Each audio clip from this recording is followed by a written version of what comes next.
Two Seattle residents filed recall charges against Mayor Katie Wilson on August 11th, citing her handling of former police chief Sean Barnes' departure, public safety issues on Aurora Avenue and in the CID in Belltown area, and deactivated CCTV cameras. The charges are now under technical review with King County Elections, and the King County Prosecuting Attorney's Office will determine whether they meet the technical requirements under state law before any ballot process can move forward.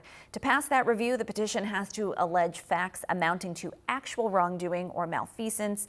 Being unpopular or perceived as bad at the job isn't legally sufficient, which is a notoriously high bar in Washington. Former Washington State Senator and King 5 political analyst Reuven Carlyle joins us, and you're back here to really continue this conversation about Seattle politics. So thanks for being here, Reuven. Of course, thank you. Well, Reuven, let's get right to it. Given Washington's recall standard requiring the alleged actual malfeasance or the dereliction of duty, not just poor performance, do you think that these specific charges plausibly clear that bar, or are they more likely to be dismissed as like a policy disagreement? Yeah, it absolutely is both a legal and a policy and a political question. So the legal mechanics of it, you're exactly right. It's a very high bar, and there's a policy or there's a procedure that they're going to go through to determine whether it meets that standard. It is an incredibly high bar, and it's easy to see just intuitively that it seems like a policy disagreement on the surface. Of course,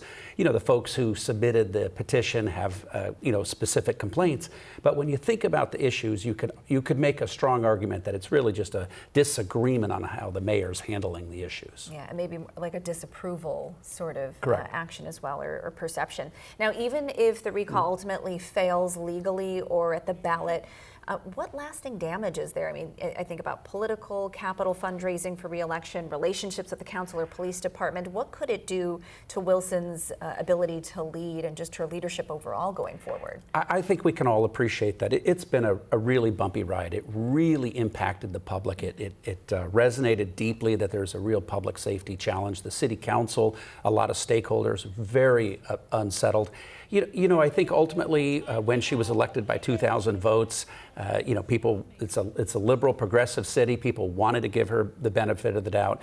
I think this is an operational challenge. It's an administrative, a management challenge. And I think it resonated deeply with the public, sort of that middle of the city, relative to the concern that she may have some real challenges administratively to be running a city of this size. So I think it's impacted her politically on a very substantive level. Now, her base is going to be with her, and they're passionate and they're embracing her work.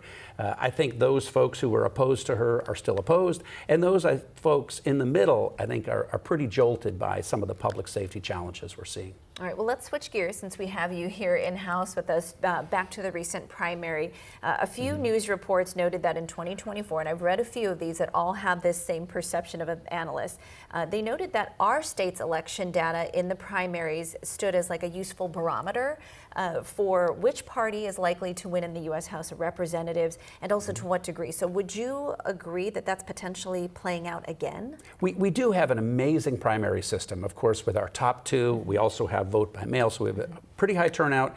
We also have a deep sense of engagement of both parties as it relates to moving into that general election. So you're right that analysis does suggest that there's a strong Democratic wave coming. We have some folks on the progressive far left in other states like Michigan and others. You have folks in the middle. Sort of that battle seems to be a little bit muted here in Washington state, but a strong overall blue wave seems to be indicated. And a good example is the 3rd congressional race down in Southwest Washington, one of the tightest in the whole country. But you have pretty strong numbers by the incumbent Democrat. Now, in your opinion, were there surprises in these primary results so far? You have a couple of races. I mean, there's a close race up in the Bellingham, up in Whatcom County, the state Senate by 20 votes, coming in second for that top two. You have a couple of incumbents here in the city struggling a little bit from progressive challenges. And then you have other folks in the middle who, really are showing particular strength as well. So I think sort of the tactical mechanics of who's up and who's down is not really an indicator. The bigger indicator is a strong Democratic wave seems to be building that we may see, not just in Washington, which could lead to additional legislative seats, but you could also see reflected nationally. All right. I mean, November will be here before we know it, so we will definitely see everything play out. Reuven Carlyle, our King 5 political analyst and former Washington state senator, thank you for being here as always. Of course.